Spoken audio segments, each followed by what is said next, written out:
আপনারা জানলে অবাক হবেন, এই মন্দিরে সন্ধ্যের পর আপনি যদি থাকেন আপনার মৃত্যু অনিবার্য। হ্যাঁ, আমি কথা বলছি গুজরাটে সুরেন্দ্রনগরে চটিলা পাহাড়ে অবস্থিত মা চামুণ্ডা দেবী মন্দিরের কথা।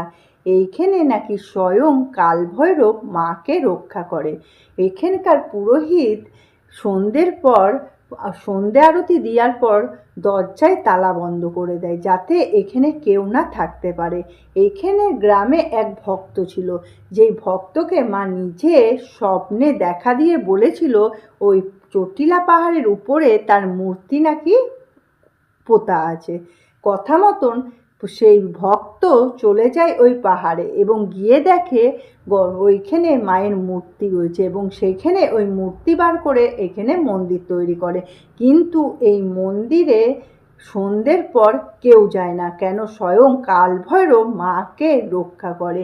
এবং এই মন্দিরে তুমি যে কোনো মনস্কামনা নিয়ে গেলে সে পূর্ণই হবে মা চামুণ্ডার দেবীর আশীর্বাদে। তো তোমরা কারা কারা জানতে এই মন্দিরের সম্বন্ধে অতি অবশ্যই কমেন্ট করবে এবং কমেন্টে বলো জয় মা চামুণ্ডার জয়।